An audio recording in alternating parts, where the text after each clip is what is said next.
అందరికీ thank you అండి. ఈరోజు మనం సినిమా వాళ్ళ గురించి మాట్లాడుకుందాం, 2 సినిమాని చంపేసే వాళ్ళ గురించి మాట్లాడుకుందాం, 3 మన సినిమా గురించి మాట్లాడుకుందాం. ఓకేనా? ఓకే.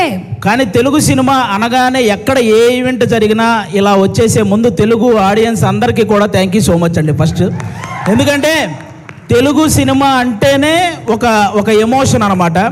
రీసెంట్గా మీరు చూసే ఉంటారు, వారణాసి మూవీ నుంచి ఆ చిన్న మహేష్ బాబు గారి గ్లిమ్స్ రాగానే మైండ్ పోయింది. అసలు అది మైండ్లో నుంచే పోవట్లేదు.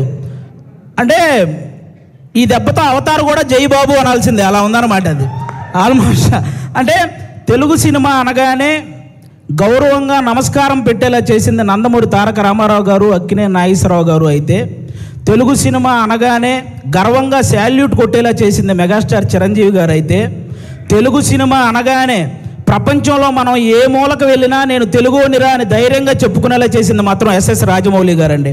ఆయనకి నాన్ స్టాప్గా సక్సెస్ రావాలని మనస్ఫూర్తిగా కోరుకుంటున్నాను. ఇప్పుడు ఆ వారణాసి గురించి ఎందుకు మాట్లాడాల్సి వచ్చిందంటే, ఆ రోజు జరిగిన ఆ గ్లోబల్ ఈవెంట్ అంత సక్సెస్ అవ్వడానికి one of the main reason మన సుమగారికి నిజంగా అసలు మామూలు విషయం కాదు. అంటే అంత పెద్ద ఈవెంట్లో చిన్న అంతరాయం కలిగినా కూడా ఆవిడ మేనేజ్ చేసిన విధానం మాత్రం వేరే లెవెలు.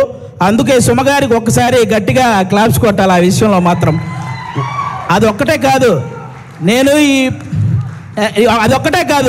ఈ ప్రేమ అంటే సినిమా కంటే ముందు మీకు అసలు సుమ అంటే ఏంటో చెప్తాను మీకు. అసలు జనరల్గా మీరు Sukumar universe, Lokesh Kanagaraj universe, Sujeeth universe ఇవన్నీ చూసుంటారు కదా. కానీ సుమ యూనివర్స్ అనేది వీటన్నిటికంటే పెద్దది. ఎందుకంటే ఒక డైరెక్టర్ తన ముందు సినిమాకి తర్వాత వచ్చే సినిమాకి మధ్య ఒక లింక్ ఉంటే దాన్ని యూనివర్స్ అంటారు కదా. కానీ ఏ ఇండస్ట్రీకి సంబంధించిన ఏ డైరెక్టర్ సినిమా తీసినా ఆ సినిమాకి సుమ గారి యాంకరింగ్కి మధ్య ఒక లింక్ ఉంటుంది, దాన్నే సుమ యూనివర్స్ అంటారు. అందుకే ఆ యూనివర్సే అన్నిటికంటే పెద్దదనమాట. అసలు సుమ అనే పేరులోనే ఉంది. ఎస్ అంటే సక్సెస్ఫుల్గా, యు అంటే అల్టిమేట్గా, ఎం అంటే మీనింగ్ఫుల్గా, ఏ అంటే యాంకరింగ్ చేసేదే మన సుమ గారు. మామూలు విషయం కాదు. అంటే జనరల్గా ఒక తెలుగువాడిగా పుట్టి ఎక్కడో కేరళలో ఉన్న వాళ్ళ చేత మనవాడరా అనిపించుకున్న అల్లు అర్జున్ గారు ఎంత గ్రేటో, ఒక కేరళ అమ్మాయిగా పుట్టి తెలుగు వాళ్ళందరి చేత మన అమ్మాయిరా అనిపించుకున్న సుమగారు కూడా అంతే గ్రేట్ అబ్బా. అంటే తను ఒక కూతురుగా వాళ్ళ అమ్మను బాగా చూసుకుంటూ, ఒక భార్యగా తన భర్తను బాగా చూసుకుంటూ, అలాగే ఒక తల్లిగా తన కొడుకు కూతుర్ని బాగా చూసుకుంటూ, ఒక యాంకర్గా ఇంతమందిని ఎంటర్టైన్ చేస్తూ బాగా చూసుకుంటుందంటే అది మామూలు విషయం కాదు. అందుకే ఆవిడకి నేను అంత పెద్ద ఫ్యాన్ అనమాట. నేను సుమగారికి, నేను సినిమాల్లో మీ అందరికీ తెలిసి పవన్ కళ్యాణ్ గారి ఫ్యాన్ అని, కానీ టీవీలో నాకు బాగా ఇష్టమైన యాంకర్ సుమగారు. నేను ఆవిడకి ఫ్యాన్, నేను అందుకు ఫ్యాన్ అనమాట. బేసిక్గా హీరోల్లో ఫ్యామిలీ హీరోలు ఉంటారు, మామూలు హీరోలు ఉంటారు. అలాగే యాంకర్లో కూడా మామూలు యాంకర్లు, ఫ్యామిలీ యాంకర్లు ఉంటారు. ఫ్యామిలీ హీరో విక్టరీ వెంకటేష్ గారు అయితే ఫ్యామిలీ యాంకర్ మన సుమగారు. అంటే తెలుగు సినిమా ఇండస్ట్రీకి అమ్మాయిలు రావాలంటే ఎక్స్పోజింగ్ చేయాలి, లేకపోతే కమిట్మెంట్ ఇవ్వాలి, ఇలాంటి తప్పుడు ప్రచారాలు చేస్తూ చాలామంది చెప్తుంటారు. కానీ టాలెంట్ ఉంటే అవేం చెయ్యక్కర్లేదు అని నిరూపించినటువంటి మహిళ మన సుమగారు. అంటే మెగాస్టార్ చిరంజీవి గారిని చూసి ఎంతమంది అబ్బాయిలు అయితే ఇన్స్పిరేషన్గా తీసుకొని ఇండస్ట్రీకి వచ్చారో, అలా సుమగారిని ఇన్స్పిరేషన్గా తీసుకొని ఇండస్ట్రీకి వచ్చిన అమ్మాయిలు చాలామంది ఉన్నారు. ఆ విధంగా కూడా ఆమెకి హ్యాట్స్ ఆఫ్ చెప్పుకోవాలి. ఒక ఈవెంట్ అంటే ఆల్మోస్ట్ 4 గంటలు నిలబడి ఆవిడ ఒక్కటే ఎంటర్టైన్ చేస్తూ ఉంటుంది. అలాగే ఒక టీవీ షో చేయాలంటే ఆల్మోస్ట్ 14 గంటలు నిలబడాలి. అంటే ఈవెన్ లేడీస్ ప్రాబ్లమ్స్ ఉన్నా కూడా ఆ పెయిన్ ఫేస్ మీద తెలియకుండా ఇంతమందిని ఎంటర్టైన్ చేస్తూ వస్తుంది. అంటే తను నిలబడి ఒక షోని నిలబెట్టగలిగే ఏకైక యాంకర్ మన సుమగారు.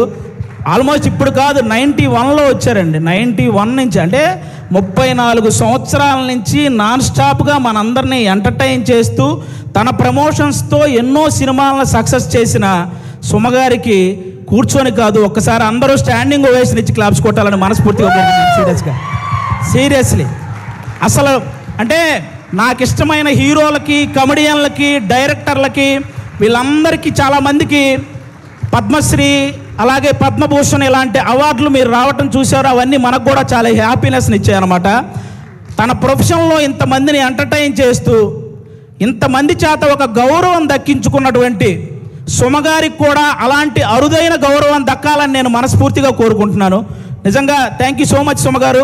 మీతో పాటు ఈ సినిమాలో చేయడం నిజంగా మా అందరి అదృష్టం. అది నేను షోల్లో చాలాసార్లు అప్పుడప్పుడు ఈవెంట్స్లో చేశాను, కానీ ఒక ఫుల్ ప్లెడ్జ్డ్గా ఎప్పుడు మీతో పాటు ఒక ట్రావెల్ చేయలేదు. ఈ సినిమాలో చేయగలిగాను కాబట్టి నిజంగా థ్యాంక్ యూ సో మచ్ అండి దానికి. Thank you. ఇప్పుడు అది ఒక్కటే మాట అంటే, నేను మళ్ళీ మీ మీద పని చేస్తే ఈ సీరియస్నెస్ అంతా పోతుంది. సో నేను దీన్ని చాలా సీరియస్గానే తీసుకుంటున్నాను. అండ్ అలాగే అది అయిపోయింది కాబట్టి టాపిక్, వెనకాల వచ్చింది మా అక్క అనుకున్నారు, మా అమ్మ. మీ అమ్మగారు? అవును, యంగ్ అండ్ డైనమిక్. అది థ్యాంక్ యూ సో మచ్ అండి. అలాగే ఇప్పుడు మనం సినిమా వాళ్ళ గురించి మాట్లాడుకున్నాం, ఇప్పుడు సినిమాని చంపేసే వాళ్ళ గురించి మాట్లాడుకుందాం, ఓకేనా?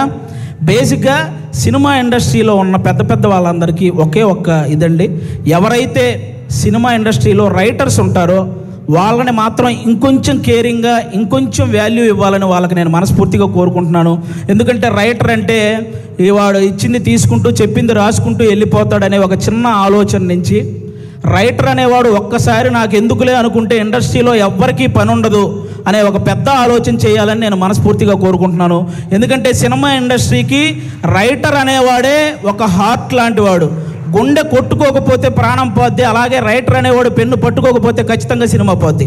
అందుకే రైటర్లందరినీ ఒక్కసారి సినిమా ఇండస్ట్రీలో ఉన్న రైటర్లందరినీ గ్యాదర్ చేసి వాళ్ళ కష్ట సుఖాలు తెలుసుకొని వాళ్ళకు ఒక నూతన ఉత్సాహాన్ని ఇస్తే ఆటోమేటిక్గా మంచి సినిమాలు వస్తూ ఉంటాయి. ఎందుకంటే 1000 కోట్లకు సంబంధించిన వారణాసి లాంటి ప్రాజెక్ట్ రాయగలిగిన రైటర్లు కూడా మన దగ్గర ఉన్నారు, కానీ కనీసం వాళ్ళ అమ్మకి 1000 రూపాయల మందులు కొనుక్కునే స్థితి కూడా లేక వాళ్ళ టాలెంట్ అలాగే వెనకబడిపోతూ ఉంది. అలా రైటర్స్ అందరినీ ఒక్కసారి గ్యాదర్ చేసి వాళ్ళకు ఒక నూతన ఉత్సాహం ఇవ్వాలని సినిమా ఇండస్ట్రీ పెద్దవాళ్ళందరికీ నేను ఒకసారి మనస్ఫూర్తిగా కోరుకుంటున్నాను. అలాగే మీరందరూ గమనిస్తే ఆల్మోస్ట్ సంవత్సరానికి 150-200 సినిమాలు రిలీజ్ అయితే పట్టుమని 10 సినిమాలు కూడా ఆడట్లేదు సినిమా ఇండస్ట్రీలో. అంటే సినిమాలేమో ఆకాశంలో చుక్కల్లాగా లెక్క పెట్టలేనని వస్తున్నాయి, హిట్లు మాత్రం మన చేతికున్న వేలలాగా లెక్కబట్టగలిగే అన్ను కూడా రావట్లేదు. అంటే దానికి అంటే ఏదైతే ఎంత కష్టం వచ్చినా నిలబడ్డ ఆ 4 ప్రొడ్యూసర్లు వాళ్ళ సంగతి పక్కన పెడితే ఎంతమంది ప్రొడ్యూసర్లు ఇలా వచ్చి మళ్ళీ అలా ఊరెళ్ళిపోతున్నారో మీకు తెలియదు. అంటే కొన్ని 100 కోట్ల నష్టం అవి భరించలేక మళ్ళీ తెచ్చుకున్న పరువును కాపాడు కోసం ఆ ఇస్త్రీ చొక్కాలు వేసుకొని ఈఎంఐలు కడుతూ ఉన్న ప్రొడ్యూసర్లు ఇంకా చాలామంది ఉన్నారు. అంటే దేనికంటే ఇదంతా ప్రతి ఒక్కరు ఏదో ఒక సలహా ఇచ్చేయడమే. మలయాళంలో మంజుమాల బాయ్స్ అని ఒక సినిమా చూసి అలాంటి సినిమా మన వాళ్ళు ఎందుకంటే తీరండి అని, పోనీ అలాంటి సినిమా మన వాళ్ళు తీస్తే అందులో ఐటమ్ సాంగ్ పెట్టలేదని ఏడుస్తారు. పోనీ ఏదో ఫ్రెష్ కంటెంట్ ఉండాలి కదండి, ఫ్రెష్ కంటెంట్ కావాలి కదండి, ఫ్రెష్ కంటెంట్ తీసి రిలీజ్ చేస్తే రిలీజ్ రోజు ఫ్లాప్ చేసేసి రిలీజ్కి వచ్చి పాటలు పాడుతుంటారు. రూబా రూబా సదాశివ సన్యాసి ఇలా పాడేస్తుంటారు రిలీజ్లకు వచ్చి. రిలీజ్ రోజు మనకి అయ్యేం తెలియదు. అలా అంటే ఆ విధంగా ఎవరికి వాళ్ళు సలహాలు ఇచ్చేసి ఆ సినిమాని ఏదో రూపంలో చంపేస్తూ వస్తున్నారు. దానివల్ల ఎక్కువ నష్టం ప్రొడ్యూసర్లకే జరుగుతుంది. వీటన్నిటికంటే ఏదైతే కొన్ని సంవత్సరాల నుంచి మన తెలుగు సినిమాకి బొమ్మ చూపించిన ఐబొమ్మ అనేది ఒకటి ఉందో ఆ దరిద్రం ఇప్పటితో అయితే పోయింది. కానీ దానికంటే పెద్ద దరిద్రం ఏముందంటే సోషల్ మీడియాలో వచ్చే నెగిటివిటీ. అంటే లెజెండరీ యాక్టర్స్ దగ్గర నుంచి ఇప్పుడిప్పుడే ఎదుగుదామని వస్తున్న ప్రతి యాక్టర్ మీద కూడా సోషల్ మీడియాలో విపరీతమైన నెగిటివిటీ. అది కొంతమందికి ఇప్పుడు నాలాంటి వాడు మీరు చేశారనుకో నాకు పెద్ద బాధ ఏమి ఉండదు, నేను మా ఇంట్లో అమ్మా నాన్నలకి నేను చెప్పుకోగలను, అవేం పర్లేదు నేను చూసుకుంటాను. కానీ కొంతమంది అందరికీ అలా ఉండదు. కొంతమంది వాళ్ళ పేరెంట్స్ సెన్సిటివ్ అయి ఉండొచ్చు, ఆ పర్టికులర్ యాక్టర్ సెన్సిటివ్ అయి ఉండొచ్చు. అలా ట్రోల్ చేయడం వల్ల వాళ్ళు మనస్తాపానికి గురైపోయి ఖచ్చితంగా వాళ్ళు చేసే ప్రాజెక్టుల విషయంలో కానీ వాళ్ళు చేసే పనుల విషయంలో కానీ వెనకపడుతూ ఉంటారు. అది మీరు గమనించాలి. నేను ఓన్లీ ఏదో చిన్న వాళ్ళ గురించి చెప్పట్లేదు. మన తెలుగు సినిమాని ఆల్మోస్ట్ మన దేశాన్ని తలెత్తుకునేలా చేసిన రాజమౌళి గారు లాంటి వాళ్ళే ఒక పోస్టర్ వదిలితే దాని మీద ట్రోల్ చేసి ఆయన్ను కూడా తలదించుకునేలా చేస్తున్నాం. అరే ఒక అనుకున్న ఈవెంట్లో అనుకున్న టైం ప్రకారం ఒక గ్లిమ్స్ ప్లే అవ్వలేదని ఎమోషనల్ అయ్యాడు. అంటే ఆయనకు ఆ సినిమా పట్ల ఉన్న హార్డ్ వర్క్ గురించి, ఆయనకు ఆ సినిమా పట్ల ఉన్న డెడికేషన్ గురించి మనం హ్యాట్స్ ఆఫ్ చెప్పాల్సింది పోయి అందులో కూడా ఏవో కారణాలు వెతుక్కొని ఎలాగోలాగ ట్రోల్ చేయాలి. అక్కడ తప్పు జరగలేదు అసలు. ఆయన బేసిక్గా నాకు రామాయణం మహాభారతం అంటే చాలా ఇష్టం అని చెప్పిన వ్యక్తి. అలాంటి వ్యక్తి ఎవరైనా రాముడి గురించి నాకు తీసే అవకాశం వచ్చిందని చెప్పిన వ్యక్తి. ఆయన ఆ రోజు హనుమంతుడి మీద అలిగాడే కానీ అవమానించలేదు. ఇది ఒక్కటి అందరూ గుర్తుపెట్టుకోవాలని నేను మనస్ఫూర్తిగా కోరుకుంటాను. ఒకరు కాదు, సినిమా కోసం ఎన్టీఆర్ గారు సన్నబడితే ఆయన మీద ట్రోలింగ్, మన బాలకృష్ణ గారు మాట్లాడితే ట్రోలింగ్, అల్లు అర్జున్ గారు నవ్వితే ట్రోలింగ్, సాయి ధర్మతేజ్ గారు యాక్సిడెంట్ అయ్యి ఆయనకు మాట్లాడడానికి ఇబ్బందిగా ఉంటే దాని మీద కూడా ట్రోలింగ్. అరే మనం బయట దేశాలకు వెళ్తే జస్ట్ మనం బాహుబలి అంటే కానీ ఓ మీరు ఇండియనా అనే పరిస్థితి ఉండదు. అలాంటి ప్రభాస్ గారి లుక్స్ మీద ట్రోలింగ్, రామ్ చరణ్ గారి చికిరి చికిరి అనే సాంగ్ పక్క దేశాల వాళ్ళు కూడా రీల్ చేస్తున్నారు. అలాంటి ఆ స్టెప్పుల మీద ఇక్కడ ట్రోలింగ్. ఒకరు కాదు, విజయ్ దేవరకొండ గారి మీద మన ఇండస్ట్రీ వాళ్ళే ట్రోలింగ్. అంటే ఒక వ్యక్తి ఇంకా అంతకు మించి ట్రోలింగ్, అంత మానసికంగా ఒక వ్యక్తిని కుంగదేయాల్సిన పనే ఉంది. ఇప్పుడు బాహుబలి, RRR, పుష్ప ఎలాగో ఒక వర్గానికి అర్జున్ రెడ్డి లాంటి సినిమా కూడా అలాగే. అతనికి బౌన్స్ బ్యాక్ అయ్యే టైం కూడా ఇవ్వకుండా అతని మీద అంత ట్రోల్ చేస్తూ ఉంటే అతను ఎంత ఇబ్బంది పడతాడో ఆలోచించాలి. ఒక శ్రీలీల అని ఒక తెలుగు అమ్మాయి ఇక్కడి నుంచి బాలీవుడ్, తమిళనాడు ఇలా వెళ్ళి అన్ని ఇండస్ట్రీల్లో వర్క్ చేస్తుంటే ఆ అమ్మాయి డ్యాన్స్ చేస్తుంది కానీ యాక్టింగ్ పెద్ద. ఇప్పుడు భగవంత్ కేసరి అనే సినిమా నేషనల్ అవార్డు దృష్టికి వెళ్ళిందంటే బాలకృష్ణ గారి పర్ఫార్మెన్సు, అలాగే అనిల్ రావుపూడి గారి కథతో పాటు శ్రీలీల గారి పర్ఫార్మెన్స్ కూడా వన్ ఆఫ్ ద రీజన్ కదా. అలాంటి అమ్మాయిని అంత బ్లేమ్ చేయడం ఏంటి? ఒకటిగా మెగాస్టార్ చిరంజీవి గారి మీద డీప్ ఫేక్ AI వీడియోలు చేశారబ్బా. ఇంతకంటే దరిద్రం ఏమైనా ఉంటుందా? నాకు తెలిసి ఆయన రికార్డులు కొట్టిన పోస్టర్లు గోడల మీద పడేటప్పుడు ఆ ట్రోలింగ్ చేసినోడు వాళ్ళ అమ్మ కడుపులో కూడా పడి ఉండడు. అలాంటి వ్యక్తులు వాళ్ళు. ఆయన 3 దశాబ్దాలు 1వ నంబర్ పొజిషన్లో ఉన్నప్పుడు వీడికి అసలు ఒకటంటే ఇలా ఉంటుందని కూడా తెలియదు.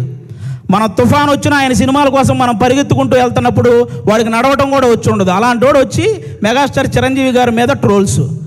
అరే మెగాస్టార్ చిరంజీవి గారు ఒక స్టేట్కో ఒక క్యాస్ట్కో సంబంధించిన వ్యక్తి కాదు, ఒక దేశం గర్వించదగ్గ వ్యక్తి మెగాస్టార్ చిరంజీవి గారు. అలాంటి వ్యక్తి మీద ట్రోలింగ్. ఈ ట్రోలింగ్ ఎందుకు, వీటి వల్ల సినిమా ఎందుకు చనిపోతుంది అంటున్నానంటే, నేను హీరోల మీద ట్రోలింగ్ చేయడం వల్ల, ఇంతమంది స్టార్ హీరోల మీద ట్రోలింగ్ చేయడం వల్ల రేపొద్దున తెర మీద వాళ్ళు హీరోయిజం చూపించినా అది చాలా కామెడీగా అయిపోతుంది నార్మల్ జనాలకు, చూసే వాళ్ళకి. అందుకే ఆ హీరోయిజం ఫెయిల్ అవుతుంది కాబట్టే సినిమాలు ఫెయిల్ అవుతున్నాయి. అరే 100 కోట్లు ఖర్చు పెడుతున్న ప్రొడ్యూసర్లు ఒక పక్క ఒక సినిమా హిట్ అయితే ఇంటికెళ్ళి మా అమ్మ నాన్నకు చెప్పుకుంటామని వెయిట్ చేస్తున్న డైరెక్టర్లు, ఒక సక్సెస్ వస్తే కానీ ఇంకో సినిమాలో మళ్ళీ కంటిన్యూ చేయరు అని ఆశపడే టెక్నీషియన్స్, అరే ఫ్యామిలీస్ని వదిలేసి అభిమానుల కోసం హిట్ ఇవ్వాలని చెప్పి కష్టపడుతున్న హీరోలు, ఒక సినిమా హిట్ అయితేనే జీతం పెరుగుతుందనే ఆశించే సినిమా కార్మికులు, ఇంతమంది కష్టాన్ని ఒక చిన్న నెగిటివిటీ ట్రోలింగ్తో మీరు కంప్లీట్గా దాన్ని చంపేస్తున్నారు. ఒక్కరు కాదండి, అసలు ట్రోలింగ్ అంటే ఇప్పుడు మీరు బ్రహ్మానందం గారి రియాక్షన్స్తో మీరు ట్రోల్ చేస్తారు, అవి మేము కూడా నవ్వుకుంటాం, అందరూ నవ్వుకుంటారు. కానీ ట్రోలింగ్ అనేది నవ్వుకునేలా ఉండాలి కానీ నవ్వుల పాలు చేసేలా ఉండకూడదని ఒకసారి ఆ చేసే వాళ్ళకి నేను మనస్ఫూర్తిగా కోరుకుంటున్నాను. అలా ఇంకెప్పుడూ కూడా ఇంతమంది లెజెండ్స్ ఎంతో సాధించి ఇక్కడ వరకు వచ్చారు, వాళ్ళని అంత ఈజీగా నెగిటివ్ చేసే ప్రయత్నం చేయకండి అని వన్స్ అగైన్ నేను మనస్ఫూర్తిగా కోరుకుంటున్నాను. అలాగే ఇప్పుడు వాళ్ళకి చెప్పేశాను కాబట్టి చాలు. అలాగే కొంతమంది ఇంకా రివ్యూవర్స్ ఉన్నారు, వాళ్ళకు కూడా కొంచెం చూసుకొని చెయ్యాలని వాళ్ళకి మనస్ఫూర్తిగా కోరుకుంటున్నాను. చాలామంది మంచి రివ్యూవర్స్ ఉన్నారు, సినిమా గురించి చాలా బాగా చెప్తారు, సినిమా గురించి బాగా చెప్పి ఈ సినిమా నచ్చితే మంచి హైప్ ఇస్తారు, నచ్చకపోతే ఇందులో ఈ నచ్చిన విషయాల కోసం మీరు వెళ్ళొచ్చు అని చెప్తారు. అలా చెప్తే చాలా బాగుంటుంది. అంతేగాని సినిమా మీద వెటకారం చేస్తూ రివ్యూలు ఇస్తుంటారు. వాళ్ళకి అర్థం కాని విషయం ఏంటంటే ప్రొడ్యూసర్లు ఎంత నష్టపోతున్నారో ఒకసారి ఆలోచించాలని మనస్ఫూర్తిగా కోరుకుంటున్నాను. ఇక మా ప్రేమంటే సినిమాలో, ముఖ్యంగా మా ప్రేమంటే సినిమాలో మా ప్రియదర్శి బ్రదర్ ఇందాక నాగ చైతన్య గారు చెప్పినట్టే వర్స్టైల్ యాక్టర్, అసలు మామూలుగా కాదు. అతను ఏ సినిమా పట్టుకుంటే ఆ సినిమా లక్కీ అన్నట్టు మారిపోయింది. బలగం చూసినప్పుడు కానీ, అతను కోర్టు సినిమా చూసినప్పుడు కానీ, మల్లేశం చూసినప్పుడు కానీ, సారంగపాణి జాతకం సినిమా చూసినప్పుడు కానీ అతని పర్ఫార్మెన్స్ ఎప్పటికప్పుడు వేరియేషన్స్ చూయించుకుంటూ వస్తూ, అంటే చాలామంది ప్రొడ్యూసర్లకి ప్రియదర్శి ఇలాంటి వాడితో సినిమా తీస్తే మనం తక్కువ బడ్జెట్ పెట్టుకోవచ్చు, ఎక్కువ లాభాలు పొందొచ్చు అనే ఫీలింగ్ అతని మీద ఉంది. కాబట్టి అలాంటి ప్రియదర్శి గారు, మన ఆనంది గారు ఇక్కడ చెన్నై, తమిళ్లో రెండిట్లో కూడా ఆవిడ చాలా పాపులారిటీ సాధించిన అమ్మాయి, మన తెలుగు అమ్మాయే. చాలా ముచ్చటగా ఉంటుంది చూడడానికి. ఆనంది గారు ఎక్కడ పర్ఫామ్ చేసినా, ఏ సీన్ చేస్తున్నా అలా చూస్తుండిపోవాలనిపిస్తుంది. మన ఆనందిని, ప్రియదర్శిని హీరోయిన్లు అనడం కంటే కూడా వాళ్ళిద్దరిని పర్ఫార్మర్లు అనడం అనేది చాలా, నాకు అది చాలా బాగుంటుంది అనిపిస్తుంది. ఎందుకంటే అంత బాగా పర్ఫామ్ చేస్తారు. వాళ్ళిద్దరికీ కూడా థ్యాంక్ యూ సో మచ్. మా నవనీత్ బ్రదర్ డెబ్యూ డైరెక్టర్, మీరందరూ ఆ నవనీత్ బ్రదర్ని ఎంకరేజ్ చేయాలి. ఒక డెబ్యూ డైరెక్టర్కి ఎన్నో కళలు ఉంటాయి, ఆ కళల్ని మీరు సాకారం చేయాలని ప్రేక్షకులందరినీ మనస్ఫూర్తిగా కోరుకుంటున్నాను. ఈ November 21న థియేటర్లోకి అందరూ వెళ్ళి మా ప్రేమంటే సినిమా చూసి ఎంజాయ్ చేయాలని వన్స్ అగైన్ అందరికీ థ్యాంక్ యూ సో మచ్. ప్రేక్షకులందరూ థ్యాంక్ యూ. పిలుస్తా నేను, ఆవిడ ఆవేశపడుతున్నారు, అంటే టైం అయిపోయింది అందుకని. అర్థమైంది. థ్యాంక్ యూ సో మచ్ అండి. Thank you so much.